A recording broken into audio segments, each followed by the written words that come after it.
Assalamualaikum warahmatullahi wabarakatuh. Di sini saya akan melakukan seminar proposal yang berjudul memprediksi sisa umur ducting breather dalam industri semen dengan menggunakan konsep metode elemen hingga. Pertama-tama sebelum itu perbolehkan saya memperkenalkan diri saya dan rekan saya. Di sini kenalkan, nama saya Muhammad Ahnafani, tim 32 dari mahasiswa Teknik Kimia UISI, dan sini ada teman saya. Nama saya Andika Augusta Putra, NIM 06 dari mahasiswa Teknik Kimia. Dan di sini juga ada dosen pembimbing kami. Yang pertama yaitu ada Bu Oki Putri Prastuti STMT dan juga Pak Ani Rahmat STMT. Selanjutnya yaitu adalah latar belakang. Latar belakang.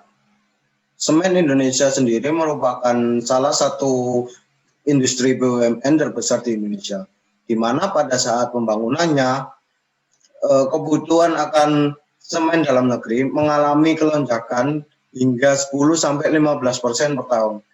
Dengan peningkatan kapasitas semen di Indonesia, tentunya akan menimbulkan banyak masalah. Salah satu contohnya yaitu maintenance alat, baik alat utama maupun alat pendukung, di mana kerusakan satu alat saja akan berpotensi merugikan produksi bagi pabrik semen.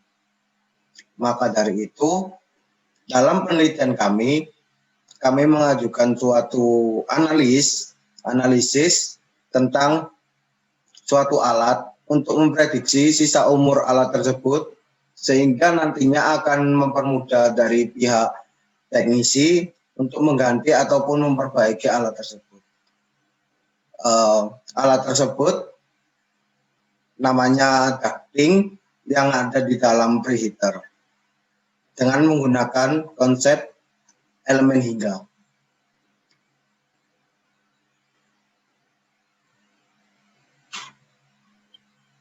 Nah, dari latar belakang yang tadi dijelaskan, di sini kita dapatkan yaitu rumusan masalah, tujuan, dan manfaat. Yang pertama yaitu adalah rumusan masalah. Rumusan masalah yang didapat adalah bagaimana cara menghitung remaining life prediction ducting pada breather. Yang kedua yaitu adalah tujuan. Tujuannya yaitu adalah untuk mengetahui cara menghitung remaining prediction ducting pada breather. Dan yang terakhir adalah manfaatnya. Nah, dari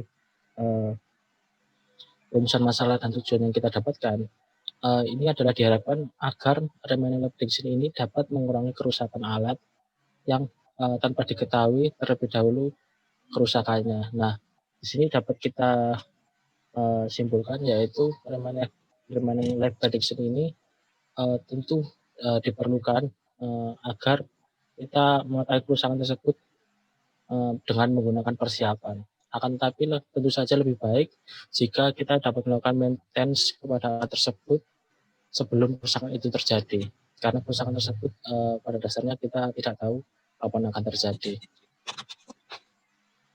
Next. Nah, selanjutnya yaitu ada remaining life prediction. Remaining life prediction itu adalah prediksi sisa umur. Nah, di sini dapat kita prediksi masa yang akan datang. Kita bisa mengetahui yang akan terjadi dengan suatu material maupun alat yang ada di sekitar kita. Karena kita tidak tahu sebenarnya kapan alat material itu kita rusak ataupun berhenti bekerja, entah itu 10 tahun atau 5 tahun ke depan, kita tidak tahu. Dari sini kita melakukan prediksi dengan teori-teori yang sudah kami dapatkan, yang selanjutnya akan dibacakan oleh teman kami ke tinjauan pustaka. Di dalam tinjauan pustaka sendiri ada beberapa poin penting yang kami ambil. Salah satu contohnya yaitu remaining life assessment, ducting, preheater, dan metode elemen hingga. Untuk remaining life assessment sendiri tadi sudah dijelaskan sama teman saya Anaf bahwa suatu remaining life assessment sendiri merupakan usaha untuk memprediksi umur suatu mesin atau suatu alat. Sehingga dengan adanya remaining life assessment sendiri akan mempermudah para teknisi dalam pergantian maupun perbaikan alat tersebut.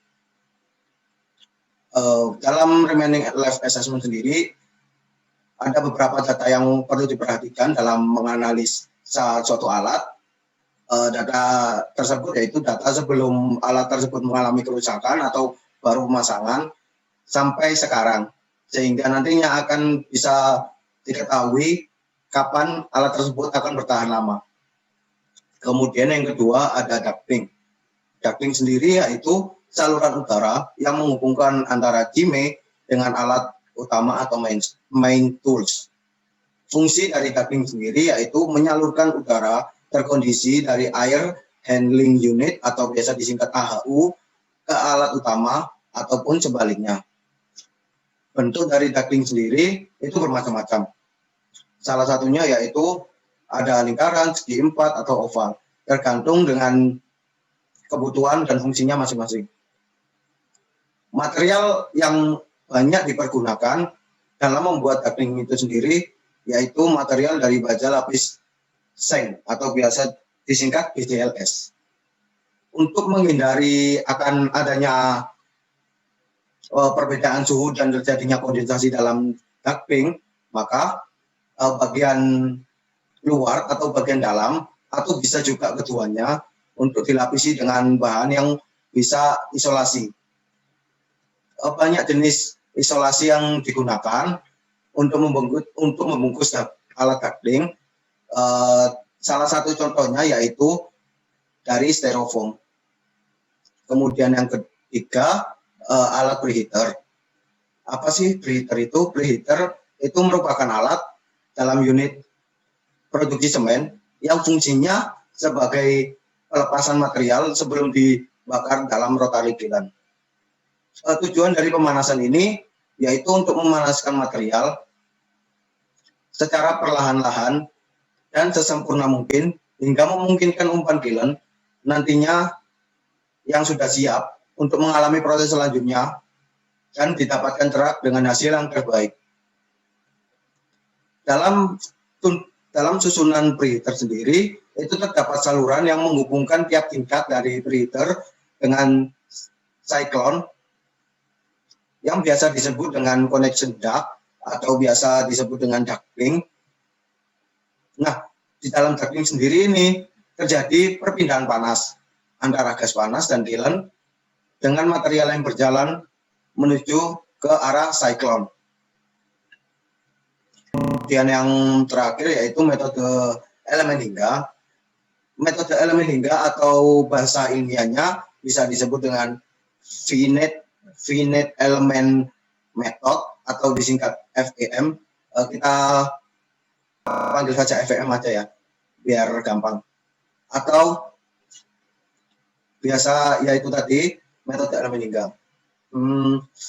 Itu merupakan prosedur dari numerik yang dapat dipakai untuk menyelesaikan suatu masalah-masalah di bidang rekayasa engineering.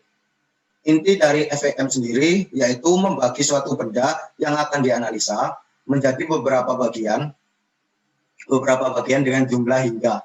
Hingga di sini itu finite ya. Tadi kan finite element method. Nah, ini hingga ini finite maksudnya yang akan dianalisa. Selain itu juga terdapat beberapa keuntungan dan kerugian. Salah satunya yaitu dalam metode elemen hingga ini jaringan elemen-elemen yang terbentuk sangat dekat dengan struktur aktual yang akan dikaji.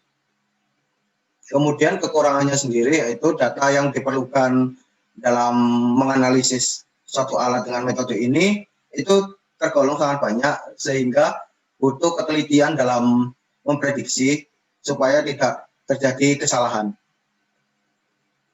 Next. Selanjutnya yaitu adalah metodologi. Di metodologi ini yang pertama yaitu adalah pendefinisian masalah dan tinjauan pustaka. Nah, ini adalah yang kami lakukan sekarang yaitu mendefinisikan masalah, dirumuskan masalah tersebut, dan kita juga melakukan beberapa studi literatur yang kami taruh di tinjauan pustaka. Selanjutnya yaitu adalah kami mengumpulkan data dan melakukan pemodelan. Nah, dari data ini kita yang diawali data yang tersebutkan tadi, data histori, data sebelum, dan data yang aktual. dan melakukan permodelan. Nah, di sini kami melakukan permodelan kepada ducting. Setelah kami melakukan permodelan, yang selanjutnya itu melakukan plot data pada ANSYS. Nah, dari data-data yang kami dapatkan tadi dan juga model yang kami buat, kami melakukan memasukkannya ke dalam ANSYS. Nah, setelah dalam ANSYS selanjutnya yaitu kami melakukan simulasi. Nah, di sini adalah merupakan nama simulasi remaining life prediction ducting dengan ANSYS. Nah, dari data yang kami dapat sudah diplot di dalam permodelan. Nah, di sini akan melakukan simulasi. Di simulasi ini tentu saja data yang didapat tadi dan pemodelan tersebut sudah diberi beban dan akan dilakukan simulasi selama beberapa waktu untuk melihat ke depannya sampai berapa lama alat tersebut dapat bertahan atau dapat bekerja. Next.